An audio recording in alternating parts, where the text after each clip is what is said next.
Hello, basketball people, we have news. Let's go to more news about the Golden State Warriors. I ask you to give a thumbs up and subscribe to my channel, as I am a Warriors fan. The Warriors need to sign a center grows stronger every day, and bringing in Myles Turner would be fantastic.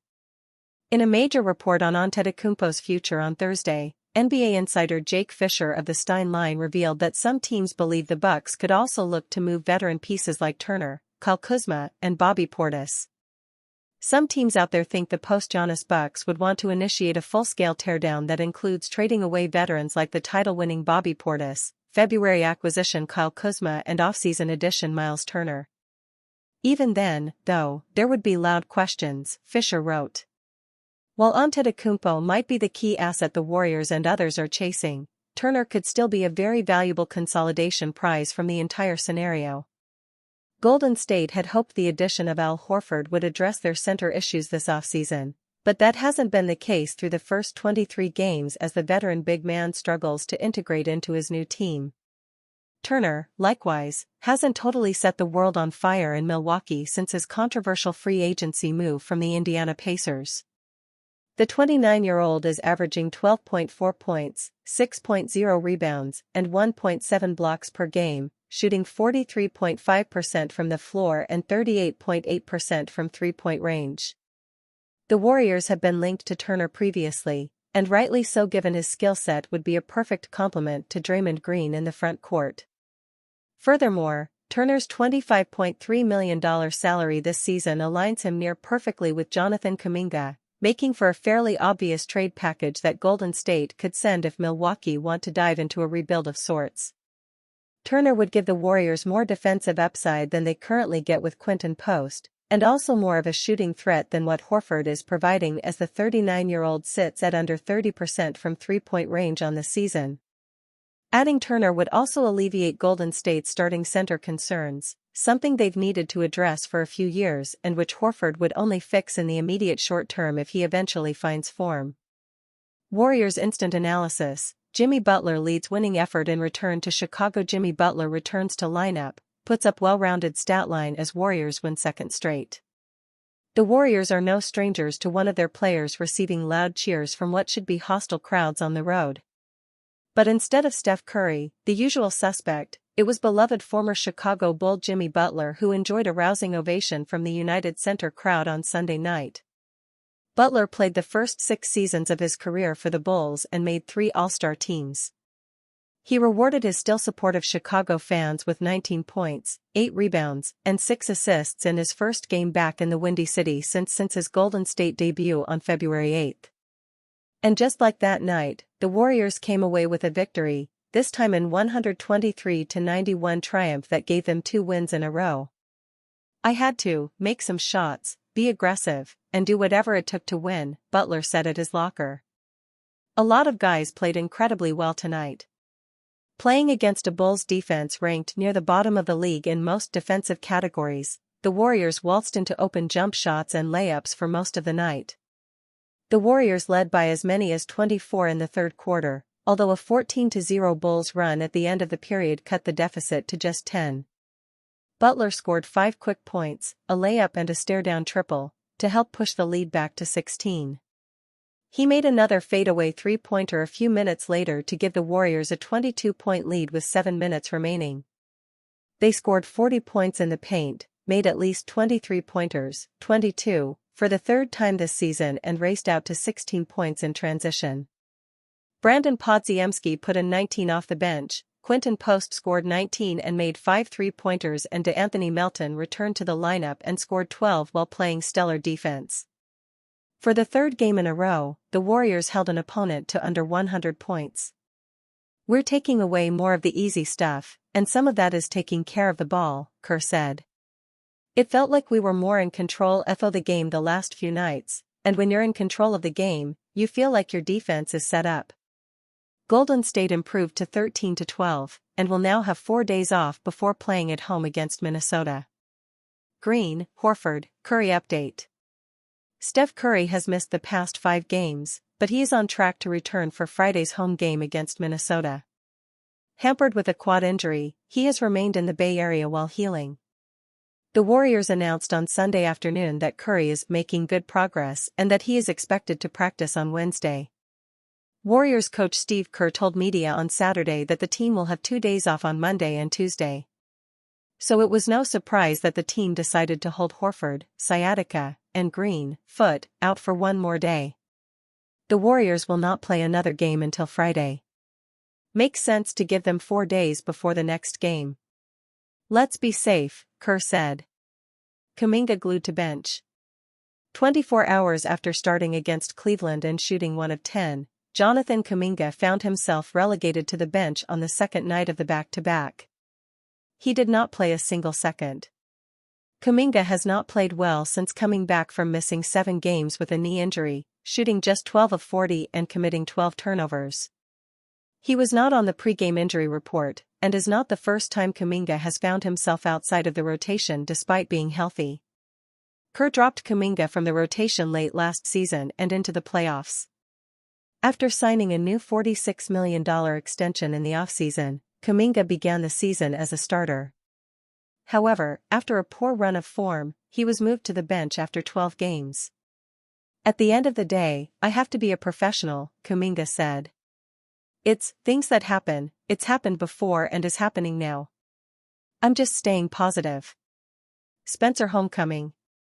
Butler was not the only Warriors player to enjoy a warm reception during their return to Chicagoland.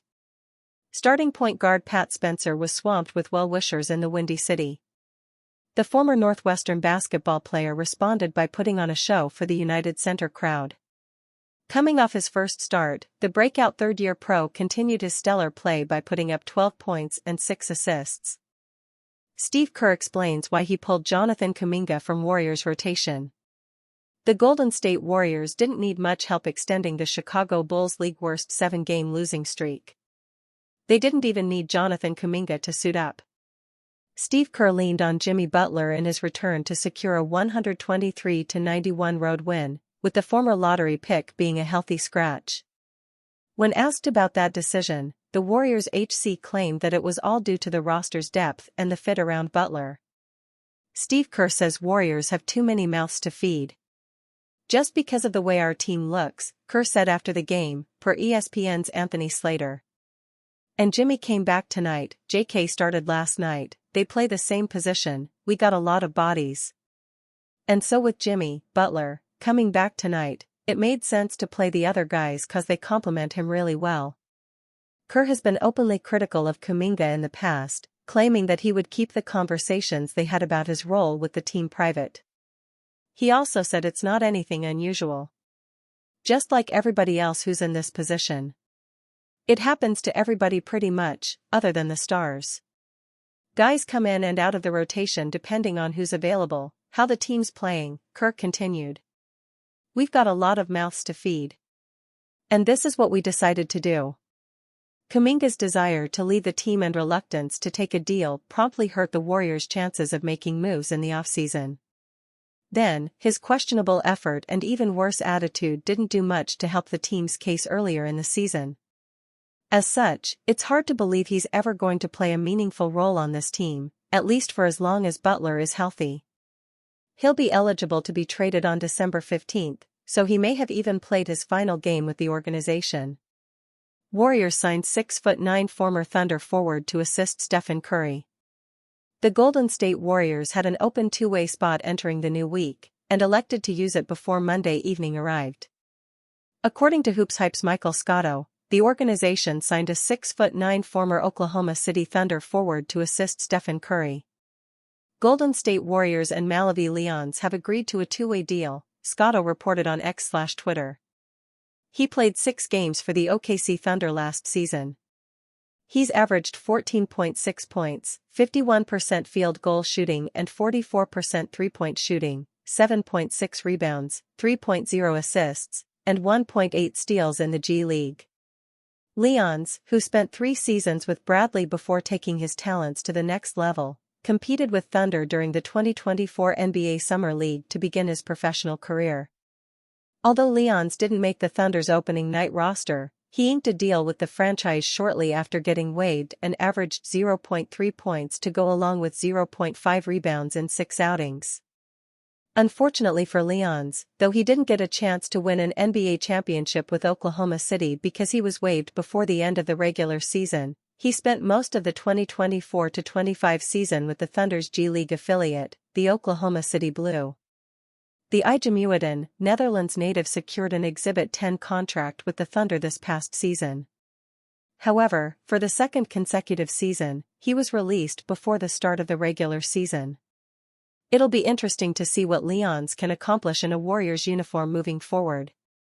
Warriors get important Brandon Podziemski reminder when they needed it most. Brandon Podziemski played a crucial role in the Golden State Warriors' win over the Chicago Bulls on Sunday night. The Golden State Warriors have had a pretty up-and-down season, but they just got a very important reminder about Brandon Podziemski. He still has the potential to be a crucial part of the puzzle for the team moving forward. A big-time scoring performance off the bench on Sunday helped lift Golden State to a win, and Podziemski flashed his potential. Though he hasn't taken the leap that some fans may have wanted to see him take heading into the season, Podziemski still has the talent to be an important piece of the Warriors' long-term future. He can score, he can playmake, and he can defend. But most importantly, he can help the team win games. Now, and in the future. Brandon Podziemski reminds Warriors fans of who he is. It's been a pretty up-and-down season for Podziemski, much like it has been for the Warriors, and he hasn't exactly taken the major scoring leap that some people projected him to heading into this year. Obviously, playing alongside the likes of Stephen Curry and Jimmy Butler will hinder some scoring chances, but he hasn't even been able to take over as a full-time starter this year. But on Sunday night, Podziemski played 28:55 in a bench role for Golden State, which was missing Curry, and churned out an impressive performance to lead a 123-99 victory. The Warriors guard finished the night with 21 points, 8 rebounds, 7 assists, and 2 steals while shooting 7 of 13 from the floor and 5 of 9 from beyond the three-point arc.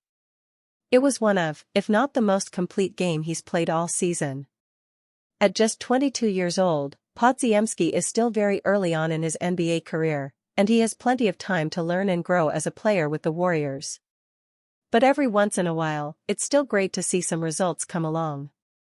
And Sunday night was a perfect reminder for Warriors fans. Podziemski still has the potential to be a star at the NBA level.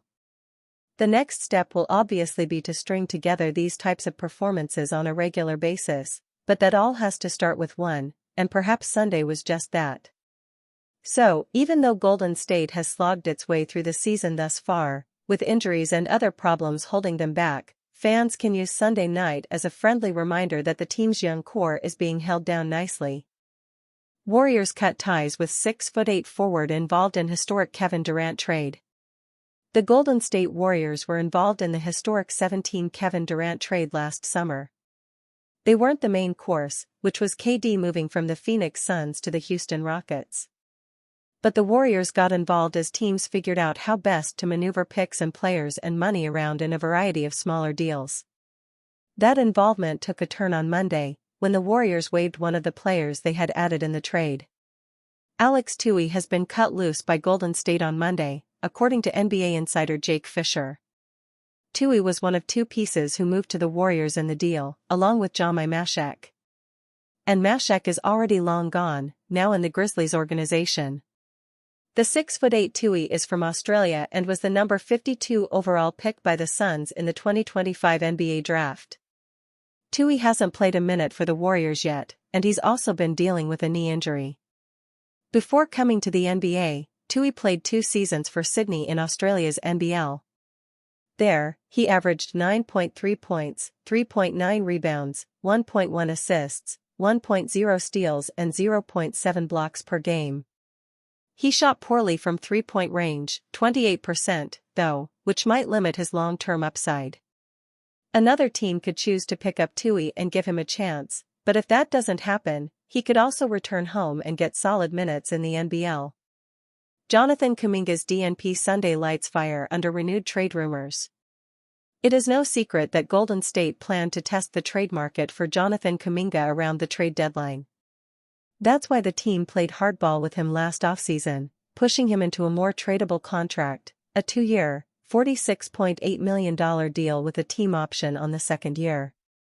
Speculation about a Kuminga trade grew in the last 24 hours when he got a DNP on Sunday in a game against Chicago where Stephen Curry, Draymond Green and Al Horford were all out.